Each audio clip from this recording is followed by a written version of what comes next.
This is the Greg Bedard Patriots Podcast with Nick Cattles.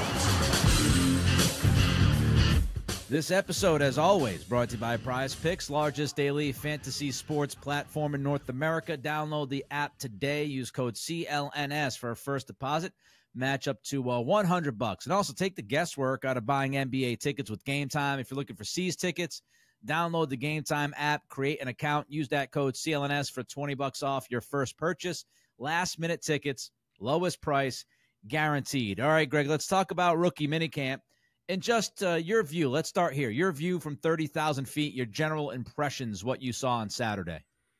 So, well, I'll start with numbers. We talked last week, and I think I said I predicted between 30 and 40 players on the field with a lot of tryout guys because of that's the way the Packers do things. And that's exactly what happened. There were 39 players on the list. I want to say there were 20, so it was 8 draft picks, 9 undrafted free agents, 22 tryout players.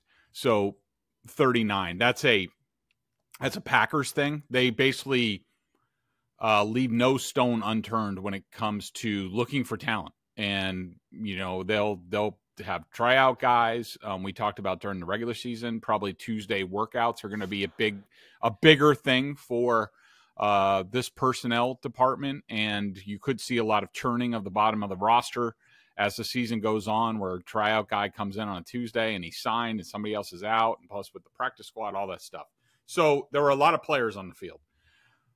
That being said, I don't know if I don't know if the players outnumbered the number of Patriots staff on the field. It's a lot. I mean, you know, when they released the roster, you know, it was like 2 inches of a paragraph of basically like coaches and all sorts of different assistant coaches and this and that. And so and plus you have the front office staff, all of them, all the scouts, they're still in town. They'll probably be at a lot of stuff. Basically, like they want to see how these guys look on the field. They want to make their own evaluations, all that stuff. So not only do you have all the coaches, but you have all the scouts and front office staff, plus all the staffers. Like there were a lot of people on the practice field, especially for the Patriots, where we all know that, you know, Bill kept a very small coaching staff, very small sort of front office. You know, I think there's the Patriots are going to start beefing up analytics and like stuff like that. A lot of areas where Bill decided to go more old school. Elliot Wolf and Gerard Mayo are going to be more expansive, more collaborative, all that bull crap. So that was the first thing. I will say that in terms of what they did, it was about an hour-long session, wasn't overly taxing. A lot of positional stuff, a lot of teaching, a lot of fundamentals, whether it was the quarterbacks or like, you know, I was encouraged to see Tyler Hughes, the new wide receivers coach, who was a college wide receiver but has never really coached wide receivers. He was doing a lot of technical work with the receivers, which anybody who's listened to this podcast over the last couple of years knows that I was very critical of the Patriots coaching in that regard. So I was encouraged by that. I will say that in terms of the scheme, that some of the scheme stuff they did, and really the only quote unquote competitive situation was a very light 7-on-7 period. A lot of zone coverage from the defense. So I don't think they were trying to be too taxing or anything like that, but you could tell the offensive line, some of the drills that they were doing, a lot of outside zone, inside zone, quarterback sort of boot action, a lot of stuff that's like old school West Coast offense that we figured that they were going to do. So in terms of just broad overview of what we saw on the field, I think that about covers it. I don't want to get into the specific comparison with Mayo and Belichick right now, because we'll talk Mayo in a couple of minutes. But I did want to ask you, of course, we all know Belichick's no longer here, and we really were expecting it towards the end of last season, him to be gone. But how was it without him being there? Was it weird? Was it a strange vibe? What was the kind of general atmosphere without Bill?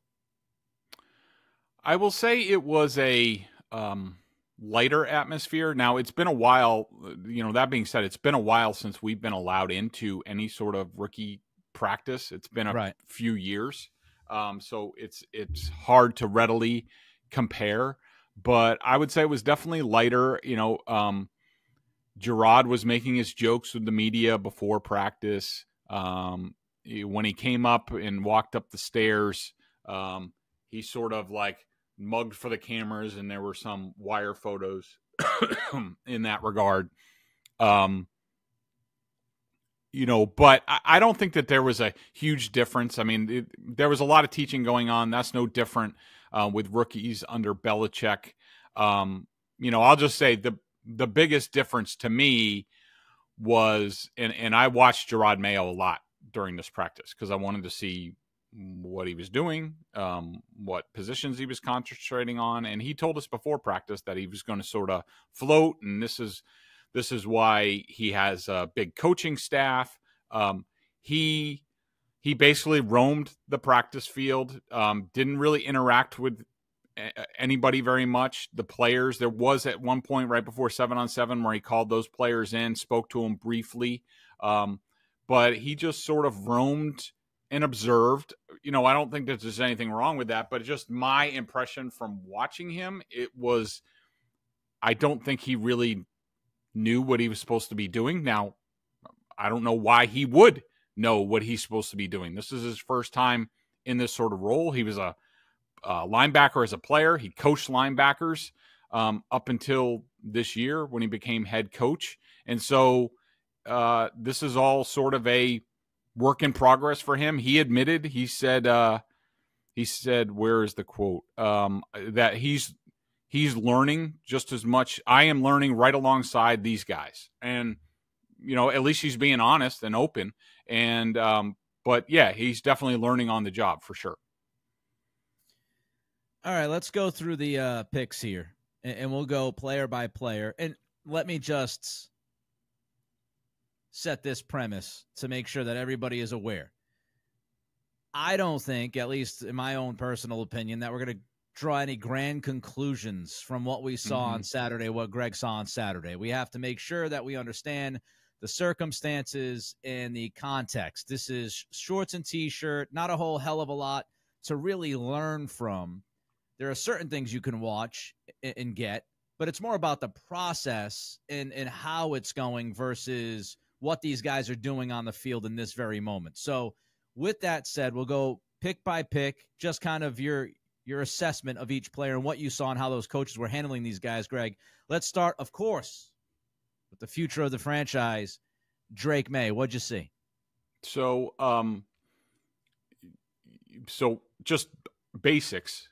I mean, he looks the part. I mean, just like we thought. I mean, we're talking about a big dude, 6'4", strong, young. When he talked to, us reporters after the practice, I was just, sort of observing him, and he seems young. As far as on the field stuff, about as advertised, it seemed to me that, and this goes for both quarterbacks. So Joe Milton was on the field as well. There was a lot of back to basics, working on footwork, getting away from center, all that stuff, which we knew was going to be a part of both of these guys, for sure. Where, I think to me, it seemed like both quarterbacks, especially Drake Maye, they are basically like starting over, starting a foundation. These are the drills that you're going to work on. Probably goes back to the Mike McCarthy quarterback school sort of thing that Alex VanPelt and Ben McAdoo both learned under. There's a script in terms of how you do this, and they started at basics. Now, as far as him throwing the ball, I didn't think that he cut it loose. There was not much down the field stuff at all. It was a lot of like short routes type of thing. It seemed to me like, I don't know if it was on purpose, but it seemed like Drake Maye was dialing things down. He was more working on his fundamentals, the footwork, the motion. Let me be better at that and worry about the velocity later, which I like. Now, let's talk about the hitch, because A lot of people have brought it up. Yes. So what I mean, if you're watching on YouTube, okay, and this is really, I noticed it more when he was throwing passes to receivers, running backs, what have you, towards the second half of practice. And it was really on sort of straight drop back stuff, not rollout stuff. He's fine. His hips are fine, like that. But, so they're working on his footwork. We know about the long motion where he kind of, the ball goes back instead of just up. It seems like they're working on that. But he has this hitch where right before he throws just a normal ball, like both of his shoulders go up and then he throws. And as the practice progressed, it was annoying me more and more. I've never really seen that before. I don't know if they're working on something. So that's what I mean by the hitch. And do I think it's some big, huge thing that's going to be a problem for him? No, it's probably just a byproduct of what they're working on right now. But just so everybody knows, including Felger, that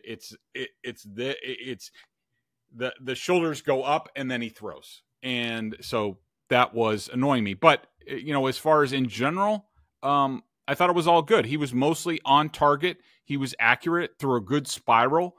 Didn't really air it out, which is fine. But I liked what I saw. Makes all the sense in the world. It seems like they're really stripping him down to the ground floor and going to slowly build him back up. And I saw Giardi's report over the weekend at BSJ that they had the iPods or whatever, the monopods behind the quarterbacks, filming every single move. And for a fact the coaching staff is going back with Milton and Maye, looking at that film. All right, this is what you need to fix. This is what went wrong. And that's really what's needed, right? And that's why I think we have to continue to tell people to be patient with Drake Maye. We all know who he is.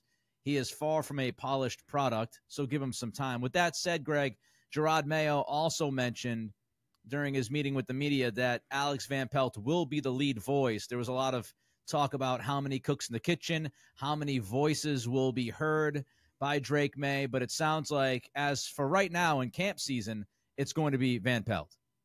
Yeah, and that's the way it looked on the field. Now, I will say there were a lot of people around the quarterback. So you had, VanPelt, who was really sort of directing things.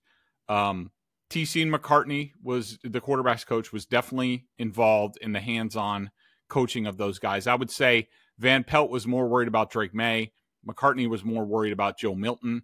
Ben McAdoo was always there, more in an observation role off the side. He did, he would have a few words with Drake when it was like Joe Milton's turn, but nothing excessive. You also have Evan Rothstein, who was the quarterback's coach last year, who was there. And, and you also had all those cameras, which I will point out, that's not unusual. That's every team, the old Patriots, they used to do that. So I didn't want people to think like, oh, well, this is unusual and it's maybe some cause for the concern. Everybody does that at every single team, every single practice. But yeah, there weren't a lot of voices. I do worry about how many cooks are involved with the quarterbacks. Let's move to the next guy, Jalen Polk. What do you think? Yeah, I like Polk. I think he came sort of as advertised. Strong player, catches the ball well. Pretty good fundamentals coming in and out of his break. I really like that. He's very consistent, strong player. You could tell that he and Maye already have sort of an early connection or more of a bond type of thing. And we saw them. Yep. They were at the Bruins game the other night together. I think that's growing. I think that's on purpose. But I liked what I saw out of Polk.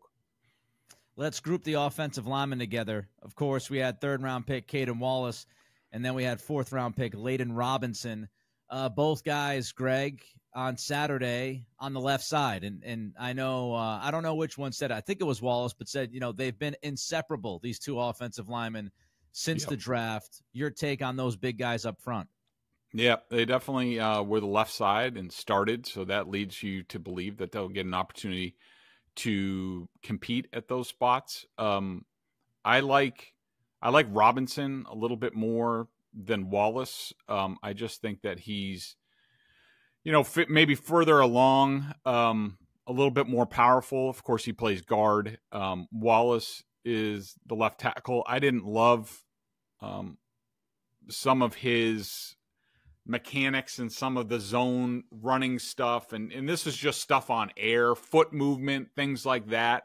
I didn't love, but this could be an entirely new thing for him. And so, like you pointed out before, and like we pointed out last week, nobody's making any judgments off of this. This was day 2 of them on the field learning a bunch of different stuff. But it was certainly interesting that they're keeping those two guys together, and it'll be interesting to see what they do with them as we go forward in mini camps and training camp. PrizePicks is America's #1 fantasy sports app with more than 3 million members. It is the easiest and most exciting way to get in on the action while you watch your favorite sports and players.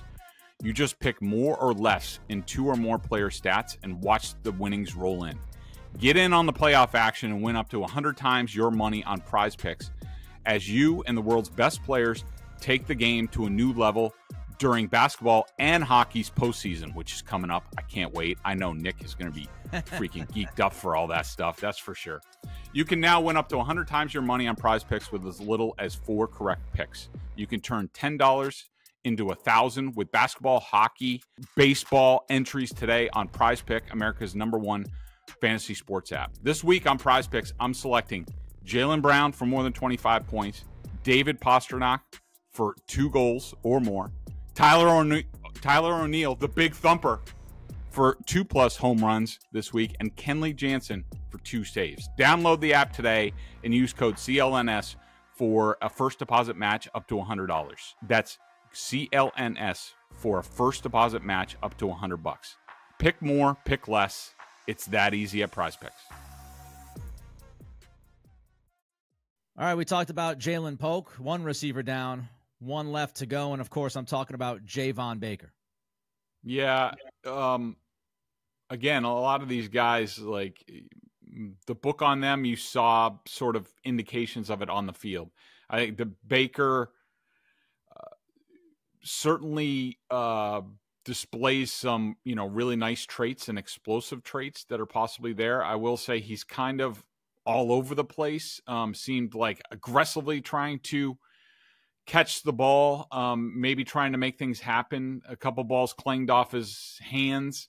I just think that, where he was drafted, it's sort of like a future bet, and that you're going to have some warts with those guys. And I think that, to me, he's just like, he's got a lot of potential, but it's kind of all over the place. And I think he's a guy that needs to be brought along slowly and methodically. But I liked the traits that I saw. I mean, if we thought going in that Polk was more of the consistent, professional, closer to playing, contribute, sort of Jordy Nelson, James Jones type Packers guy, then, we thought Baker was the higher upside guy with more big play potential, a little bit more flash. I would say that was consistent with what we saw on the field. One thing I did want to address with Baker, because Mayo addressed it, he was asked about the Baker Instagram stories and what Baker has said early on. And I thought there were a few things from Mayo's comment that stood out to me. His quote, the first thing was, we will have rules. He said, we will have rules about what guys are pretty much allowed to talk about. But I really like what he said about, look, yeah, he put it out there, and now it's up to Javon to show it, because, you can talk about it, but if you don't go out there and you're not about it, these guys in the locker room, his teammates, they're going to know he's not the real deal. And I thought that was a fantastic way to say, hey, Javon, you flapped your gums. Now realize you better show it on the field, because this is now professional football. And if you don't show out, you're going to get killed for what you had to say. So lesson learned, hopefully, for the young guy. What'd you think of what Mayo had to say about Baker? Yeah, I thought it was great too. one of Mayo's more impressive moments as a head coach, where I think he's very much setting the tone, especially for some of these draft picks or rookies that they need to back up their words. Like, this is the National Football League. Is not about Instagram stories and speaking out and flapping your gums, unless you're like really good, like Steve Smith or somebody like that. Like, in the NFL now, only talk when you can back it up, and that he needs to continue to do that. I also thought that I don't know if you agree with this. I know Mike Reese wrote about it on Sunday, but I thought Baker not speaking to the media, that felt to me like a message sent by the coach. And I don't know if it was, but there are only two guys that didn't speak with the media, Greg, on Saturday out of the rookies that were drafted. The two guys, you had Joe Milton, I got a thought on that in a second, and Javon Baker. And it just felt to me that it was, you said what you needed to say. You said all you needed to say on that IG story. We're not going to put you in front of the cameras. We're not going to put you in front of the media right now, because it's time to be a little bit quiet, go out there and do the work. Did you take that from Baker not speaking to you guys? Yeah. I mean, I wasn't taking any grand conclusions from it, but yeah, I would say that's an indication of, all right, you already spoke enough. Let's worry about our on-field production first. I have a theory about the Joe Milton thing. There's a lot of talk about Maye, Milton, right? So some people were saying that, they thought it was a mistake to draft Milton because it sets up this competition between the rookie quarterbacks. And as soon as some fans see Joe Milton throw the football, there's going to be, a lot to do about nothing really. I did wonder, Greg, if that's why Milton didn't speak to the media, that they put Drake Maye up front, face of the franchise. He answers the questions because he's the quarterback of the future. Let's keep Milton kind of in the background and not create this back and forth that could be created by the media between Milton and Maye. Because if Milton's asked about his future at quarterback, competing against Drake Maye, he could slip up. He could say something, and all of a sudden, as we know here in Boston, Greg, that's a full day of content on the radio and some on TV. So is my theory correct? Do you think that they kind of protected Drake Maye in a sense by not having Milton go out there and speak to the media? Yeah, I would agree with that. I mean, I don't think the Patriots or even Drake Maye are afraid of anything, but I do think that they just wanted to establish the pecking order. And Drake Maye is the future of the franchise. We'll see with Joe Milton. And, let Drake Maye have his day. All right, let's look at some of the later round guys. Marcellas Dial, anything stand out to you? Yeah. For some reason, I thought he was a little bit thicker than what he showed. But, he's definitely on the thinner side, but a well put together player. Looks good physically, looks strong. I think he's an older guy, if I remember correctly. But he was I was spending a lot of time watching the offense and Mayo. I didn't watch a ton of the defense, but when I was watching, Dial was definitely a cornerback. That was my impression. So I thought that was interesting, and we'll see how it goes with him. But I liked the traits. It looked like they were playing a lot of zone to me, not a whole lot of man-to-man, but I think they're just sort of crawling before they walk. All right, how about don't call me Bazooka Joe Milton? Drake Maye dialed it down, the RPMs. Joe Milton did not. His arm came as advertised. It's impressive. He's impressive looking. And then you get into situations where he's, throwing, 7-yard crossers like 80 miles an hour and off of guys' hands. In his 7-on-7 period after, I'm just looking for my stats. After Drake Maye was I think he only missed one throw. And it wasn't that bad. Then Joe Milton came in, and it was like, I think he finally hit his last throw. His 4 throws were completely off. One clanged off somebody's hands. One was way wide. He's all over the place, but the way he throws the ball, the way the ball comes off his hands, was certainly impressive. And, you don't see many guys that throw the ball the way he can. Now, can it be corralled and he be successful? We have no idea. Alex Barth, 98.5. I hope I get this right, but he's talked about Milton. He says, if you want an 80-yard pass from Joe Milton, he can get you an 80-yard pass. If you want a 5-yard pass from Joe Milton, he can get you an 80-yard pass. He rips it no matter what. There's lots of gas. He's 105 miles an hour all the time. He's not trying to paint the black at 92. I will say, Nick, just looking back at my notes now that I found it, he had one rep where, and I think this was a route on air, but he faked the handoff and rolled left and flipped his hips and then just flicked the ball, and it must have been like 30 yards down the field, and it was a perfect dime, and you're just like holy crap. But then in 7-on-7, Milton threw a laser through David Wallace, was way wide to Bo Corrales, missed the back out of the backfield, and then finally hit the running back on his final rep. Like, that's what you get. You'll be like, holy cow, look at that. And then like 4 or 5 throws in a row, you're just like, that wasn't even close. Jaheim Bell, thoughts? Good looking athlete. He was being coached very hard and repeatedly. I think that's sort of the book on him. I think he has some potential. We really saw him at tight end. We didn't see much, a little bit of H-back stuff, no fullback stuff that I noticed. Not that that's surprising. But, a good looking athlete off the hoof, and, certainly getting coached hard. Interesting comment from Bell that he made when he talked to you guys. He's talking about his visit. He said during his visit, he didn't realize that Jerod Mayo was the head coach until he was told he was the head coach. And he pretty much made the point that Mayo came across as just another player, like a guy in the locker room. And I just want to kind of put a spotlight on that. I'm not saying that it's bad, because many would say Dan Campbell has, that kind of quality too about him.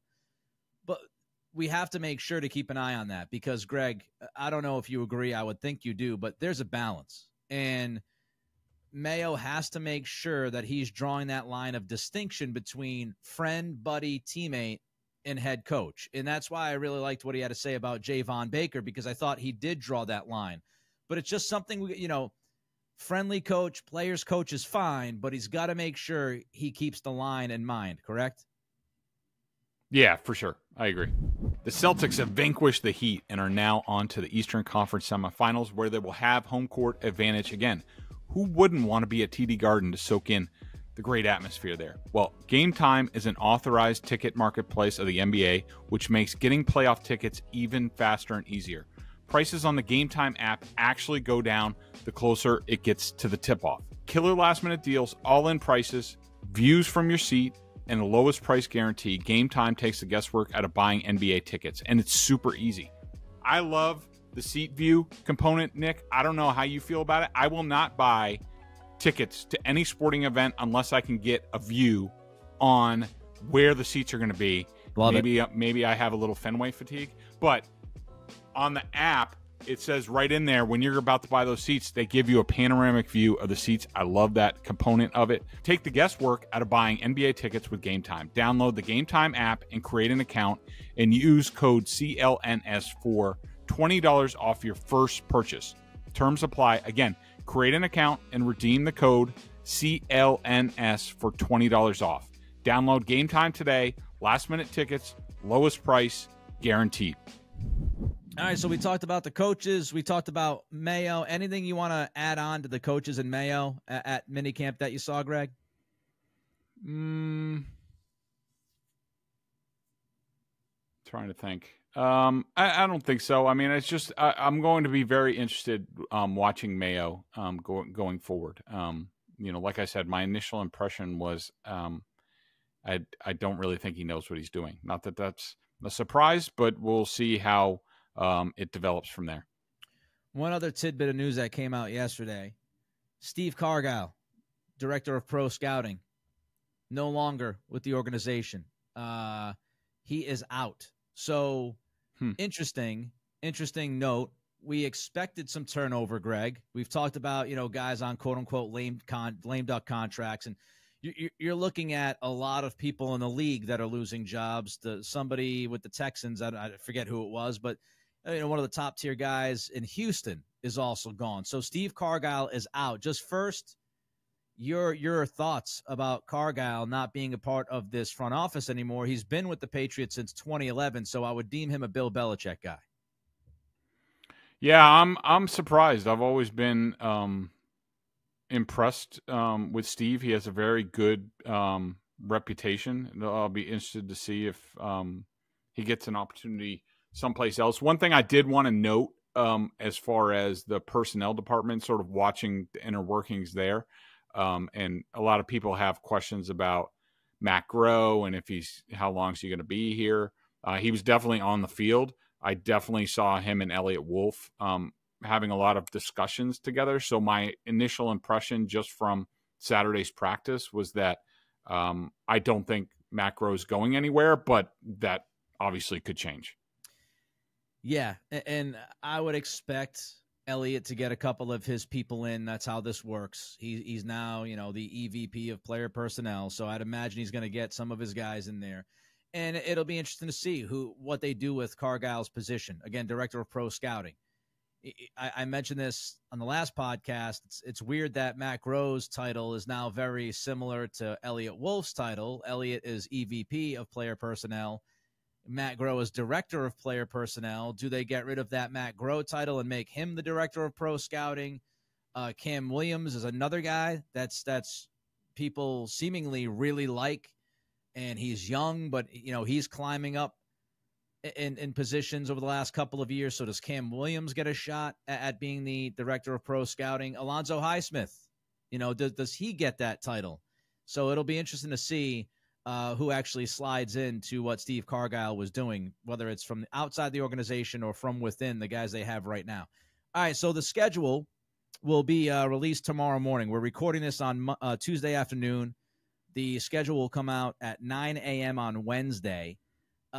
Just, looking at it, home games, Buffalo, Miami, New York. Obviously, you got your divisional rivals there.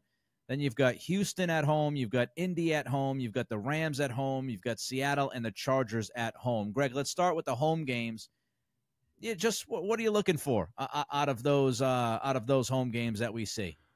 Well, I would just say, in general, the thing that I look for when the schedule comes out, first of all, I want to see how difficult the start is.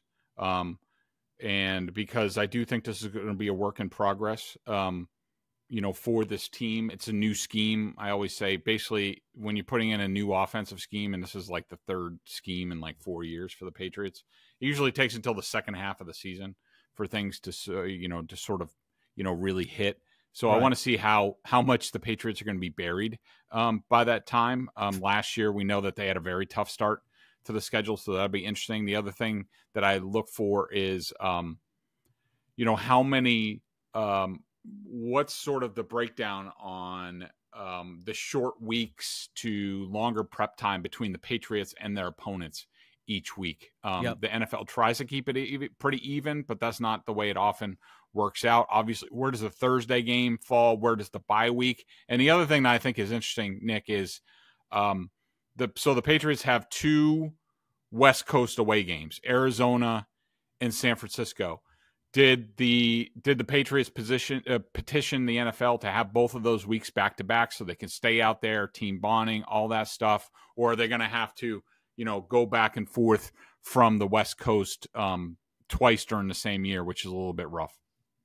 I believe they did. I read it somewhere that they asked the league if they could play those West Coast games together back to back. So we'll see if the league helped them with that. One more thought or two here. First, I'll let you know that this episode is what he's trying to say is brought to you by PrizePicks, the largest daily fantasy sports platform in North America. Download the app today. Use code CLNS for a first deposit match up to $100. And also check out BSJ $50 for the year. Bedard and Giardi, I can't talk anymore. Something happened. I don't know if I'm stroking out. But Bedard and Giardi over at BSJ, $50 for the year. Great content. You know the spiel. What I would say here about the schedule, a couple things. Bye week could be the perfect time, whether or not they are planning on this, but maybe to throw Drake Maye into the fray, so to speak. So if it's a mid-year bye or a late in the year bye, that could play a role in Drake Maye's first year and when he might be deployed, so to speak. The second thing is, if you're a Patriots fan and you're not excited for this season because you're worried they're going to stink, they're going to win 6 games or less, whatever the case may be, my message to you is, if you love watching really good quarterback play, well, you're in for it, baby, because 2024, holy crap. Josh Allen twice, Rodgers twice, Tua in that Miami offense twice. Then you look at outside the division, okay? C.J. Stroud. Anthony Richardson wasn't great last year, but is dangerous and obviously was young before he got hurt. Richardson's no joke. Stafford, Herbert, Kyler Murray, Trevor Lawrence, Brock Purdy, but that Niners offense, Joe Burrow, and then you've got Chicago's remade offense with Caleb Williams, DeAndre Swift, Rome Odunze, DJ Moore, Keenan Allen, Cole Kmet. If you like really good quarterbacks, explosive offenses, well, you've got a lot of them on this schedule for the Patriots, Greg. Yeah, I agree. It's a rough year to be rebuilding, but you got to start somewhere. All right. He's Greg. I'm Nick. We'll react to the schedule when it comes out later on in the week, let you know how we feel about it. But until next time, be well, be healthy, be good.